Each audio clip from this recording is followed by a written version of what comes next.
Hi hello నమస్తే welcome to social post. నేను మీ యాంకర్ పప్పు. ఈ రోజు మనతో స్పెషల్ గెస్ట్ ఉన్నారండి. ఆ గెస్ట్ ఎవరో కాదు, సీనియర్ అడ్వకేట్ కళానిధి సంజీవ్ కుమార్ గారు మనతోని ఉన్నారు.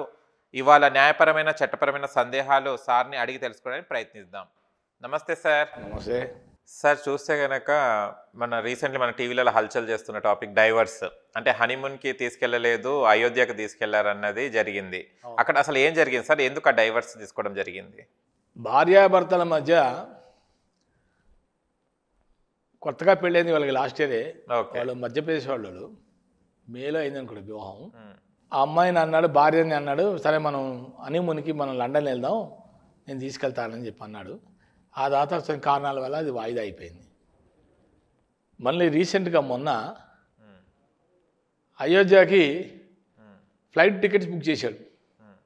ఫ్లైట్ టికెట్స్ బుక్ చేసిన తర్వాత అతను వెంటనే వాళ్ళ పేరెంట్స్ కూడా ఈమెకు తెలియకుండానే కనీసం చెప్పుంటే బాగుండేది. భార్యకి చెప్పలే ఇలా అయోధ్యకి తీసుకెళ్తున్నా అని, చెప్పకుండా డైరెక్ట్గా అయోధ్యకి టికెట్లు బుక్ చేశాడు. భార్య షాక్ అయింది. ఇదేంటి, నన్ను గోవా తీసుకెళ్తా అని చెప్పి ఇటు తీసుకొచ్చారేంటి అని అడిగింది. అడిగితే ఆయన అన్నాడు, లేదు మా మమ్మీ రామ్ మందిర్ కొత్తగా అయోధ్య వచ్చింది కదా, రామ్ టెంపుల్కి వెళ్దామంది, అందుకని రామ్ టెంపుల్ తీసుకొచ్చాను అన్నాడు. అంతేగా ఆ అమ్మాయికి ఉగ్రరూపం వచ్చేసింది, కోపం వచ్చేసింది, దర్శనాలు అయిపోయినాయి, అంతా అయిపోయింది. జంప్ అయ్యి మధ్యప్రదేశ్కి వెళ్ళిపోయి డైరెక్ట్గా ఫ్యామిలీ కోర్టులో ఫైల్ చేసింది, డైవర్స్ పిటిషన్ ఫైల్ చేసింది. అందరూ షాక్, వీళ్ళందరూ ఇదేంటి ఈ రకంగా చేసింది ఏంటని. చివరిగా ఏమైందంటే కోర్టులో, ఫ్యామిలీ కోర్టులో మామూలుగా కౌన్సిలింగ్ పిలుస్తారు కదా, కౌన్సిల్ పిలిస్తే వాట్ ఇస్ యువర్ ప్రాబ్లం, ఎందుకు ఇలా అయింది, ఎందుకు ఇలా చేసి, ఎందుకు డైవర్స్ ఇచ్చావు, ఏంటి ప్రాబ్లం ఏంటంటే, లేదు నాకు ఇది రెండోసారి నాకు అవమానం అయింది, నాకు మొదటిసారి ఏమన్నా లండన్ తీసుకెళ్తా అన్నాడు, లండన్ తీసుకెళ్తాను, అది తీసుకెళ్ళలేదు, నీకు హనీమూన్ ఈసారి గోవా తీసుకెళ్తా అన్నాడు, గోవా అని చెప్పి మళ్ళీ వాళ్ళ అమ్మగారిని నాన్నగారు చెప్పగానే అటు వెళ్ళాడు, అటు అయోధ్యకు తీసుకెళ్ళాడు, రామ మందిర్ అన్నాడు.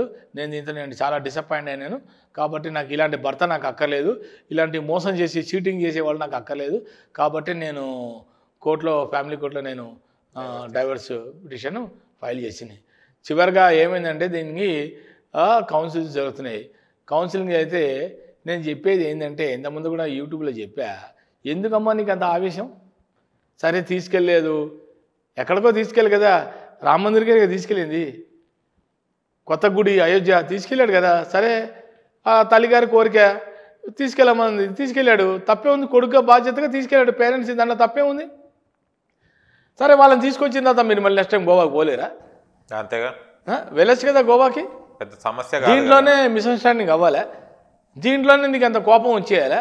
అంటే నీకేంది, నేను చెప్పింది వినలేదు, నా భర్త మా అత్తగారు మా మామగారు మాటే విన్నాడు, వాళ్ళతో పాటే వెళ్ళాడు, వాళ్ళు ఏది చెప్తే విన్నాడు. ఇది ఎంతవరకు కరెక్ట్ అమ్మా? ఇది తప్పు కదా. ఇది అంటే కొడుగ్గా వాళ్ళ తల్లిదండ్రులను తీసుకెళ్ళే బాధ్యత ఒక కొడుగ్గా లేదా? పేరెంట్స్ని తీసుకెళ్ళకూడదా? వృద్ధాప్యంలో ఉన్నప్పుడు కొడుకుగా వాళ్ళని చూసుకోకూడదా? వాళ్ళ వెల్ఫేర్ అతనికి అక్కర్లేదా? వాళ్ళ బాధ్యతలు అతనికి అక్కర్లేదా? నేను ఒక్కరిని చూసుకోవాలా? ఓహో, నీకు ప్రైవసీ కావాలా? అంటే నీకు మీ అత్తగారు అక్కర్లే, మీ మామగారు అక్కర్లే, నీకు కేవలం మీ భర్తే కావాలి. అది చాలామంది ఈ రకంగా చేస్తున్నారు. దీనివల్లే సంసారాలు నాశనం అయిపోతున్నాయి,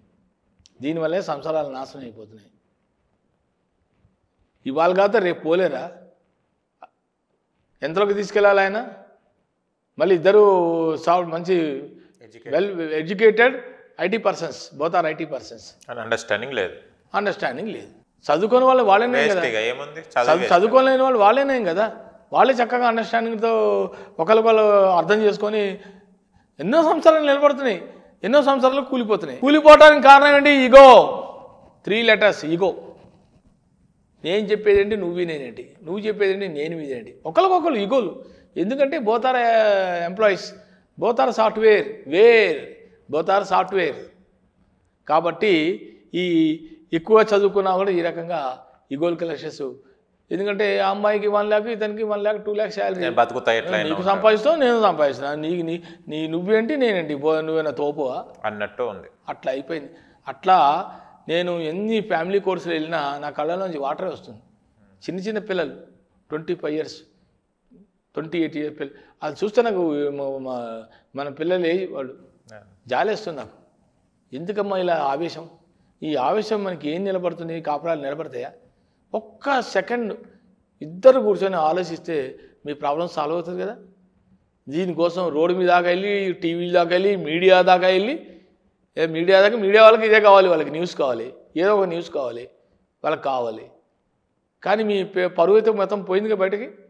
ఎక్కడ తలెత్తుకుని అతను బట్టి రేపు జాబ్ వెళ్తే అందరు చూడరా, అందరు అడగరా, ఏంది గొడవ ఏంటి, అయోధ్య తీసుకు ఆమె గోవా అడిగితే నువ్వు అయోధ్య తీసుకోవాలి.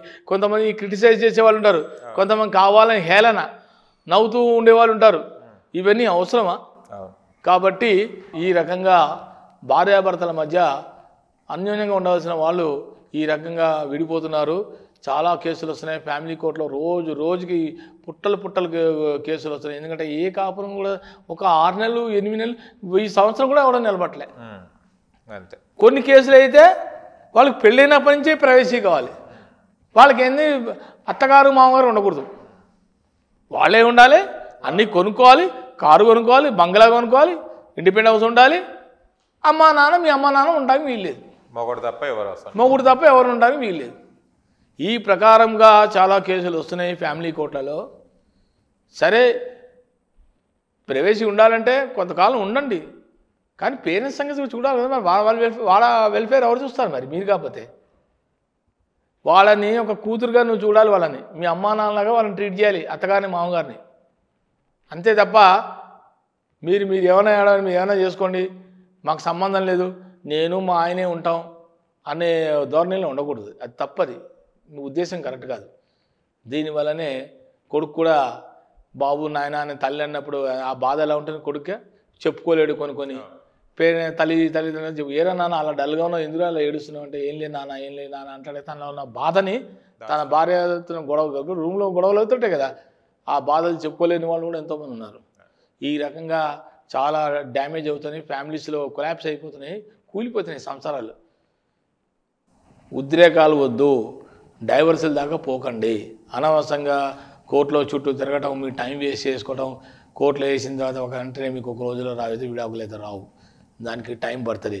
కాబట్టి మీరు ఒకసారి చూశారుగా ఇవాళ గోవా తీసుకెళ్ళేదన్న కోపంతో దాంతో ఆవేశంగా అమ్మాయి డైరెక్ట్గా వెళ్ళి ఫ్యామిలీ కోర్టులో, మధ్యప్రదేశ్లో ఉంటుంది అమ్మాయి, ఫ్యామిలీ కోర్టులో కేసు ఫైల్ చేసింది. అది ఎప్పుడైంది? వాళ్ళ మ్యారేజ్ లాస్ట్ ఇయర్ మేలో అయింది మ్యారేజ్. అంతే, ఆల్మోస్ట్ 1 year కూడా కాలే, 8 నెలలు.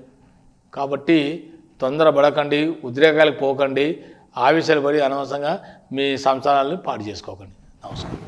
నమస్తే. చూశారు కదా ఫ్రెండ్స్, మా వీడియో కనుక నచ్చిన లైక్ చేయండి, షేర్ చేయండి, కామెంట్ చేయండి, సబ్స్క్రైబ్ ఛానల్ అక్కడ గంట సింబల్ టంగున కొట్టండి. నేను మీ యాంకర్ పప్పు. Bye bye.